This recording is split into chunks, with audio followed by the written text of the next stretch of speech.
ഇപ്പോൾ നമുക്കിന്ന് കെട്ടിൽ നിന്ന് ഒരു 5-6 കണമ്പും 1-2 കരിമീനും പിന്നെ കുറച്ച് പള്ളത്തിയൊക്കെ കിട്ടിയിട്ടുണ്ട്. അപ്പോൾ ഞാൻ കണമ്പും വലിയ 2 കരിമീനും ഉണ്ട്, അതൊക്കെ കൂടി അങ്ങോട്ടൊന്ന് മാങ്ങയിട്ട് കറി വെക്കാൻ പോവാണ്. അപ്പോൾ ചട്ടി വെച്ചിട്ടുണ്ട്, ചട്ടി കാനിട്ടുണ്ട്, എണ്ണ ഒഴിച്ചിട്ടുണ്ട്. നമ്മൾ ഇഞ്ചി ഇട്ട് കൊടുക്കാം, വെളുത്തുള്ളി ഇട്ട് കൊടുക്കാം,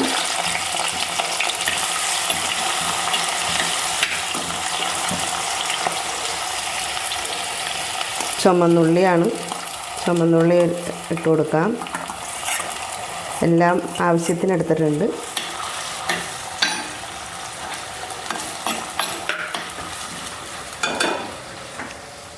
സമയത്ത് തന്നെ നമുക്ക് പച്ചമുളക് ഇട്ട് കൊടുക്കാം.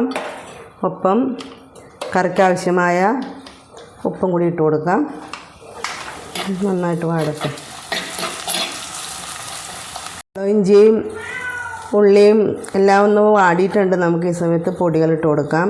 അല്പം മഞ്ഞൾപ്പൊടി ഇട്ട് കൊടുക്കാം,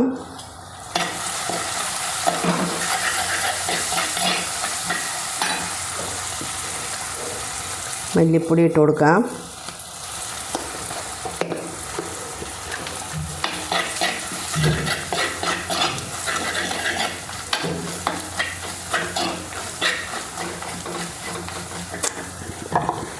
മുളക് പൊടി ഇട്ട് കൊടുക്കാം.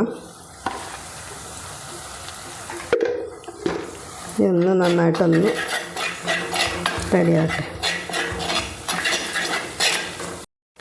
പൊടികളൊക്കെ മൂത്തിട്ടുണ്ട്. ഈ സമയത്ത് നമുക്ക് അല്പം വെള്ളം ഒഴിച്ച് കൊടുക്കാം. ഒപ്പം എടുത്തിരിക്കുന്ന മാങ്ങ ഇട്ട് കൊടുക്കാം. ഒരു ചെറിയ മാങ്ങയാണ്, ചെറുതല്ല, ഒരുവിധം മീഡിയം ടൈപ്പ് മാങ്ങ, നല്ല പുളിയുള്ള മാങ്ങയാണ്. അപ്പോൾ ഇതൊന്ന് റെഡിയാവട്ടെ. ഇതിൽ കിടന്ന് അരപ്പൊന്ന് റെഡിയാവട്ടെ. മാങ്ങയും കൂടി ഇത് മൂടി വെക്കാം. ഇപ്പം നമ്മുടെ മാങ്ങയൊക്കെ ഇട്ടിട്ട് കറി എങ്ങനെയാണെന്ന് നോക്കാം. ചാറൊക്കെ തിളച്ച് ഒരുവിധമായിട്ടുണ്ട്. സമയത്ത് നമുക്ക് മീനിട്ട് കൊടുക്കാം.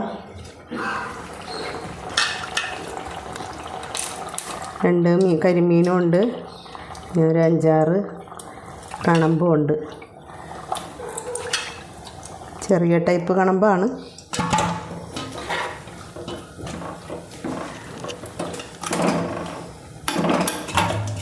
അപ്പോൾ നമുക്ക് എടുത്തു വച്ചിരിക്കുന്ന തേങ്ങാപ്പാൽ കൂടി ഒഴിച്ചു കൊടുക്കാം. നല്ല കുറുക്കൻ പാലാണിത്.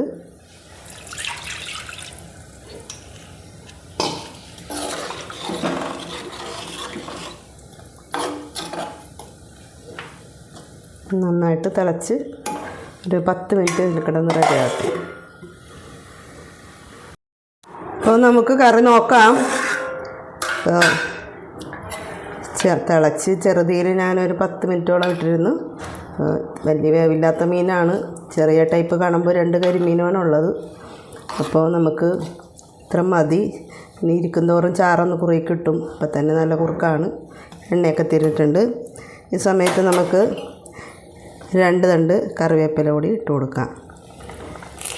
ഇതൊരു എളുപ്പവഴി കറിയാണ് കേട്ടോ ഞാൻ ഉണ്ടാക്കിയത്, സമയം പോയി. അപ്പോൾ തീ ഓഫ് ചെയ്യാം. ഇങ്ങനെ നമ്മുടെ മാങ്ങ ഇട്ട് വെച്ച കറി റെഡി ആയിട്ടുണ്ട്. ഓക്കെ. അപ്പോൾ നമ്മൾ ഒരു 5-6 പള്ളത്തി 2 പൊരിക്കയൊക്കെ കൂടി വെച്ചിട്ടുണ്ടായിരുന്നു. ഉപ്പ് പുരട്ടി വെച്ചതാണ്. അപ്പോൾ അതും കൂടി ഇന്ന് വറുത്തെടുക്കുന്നുണ്ട്.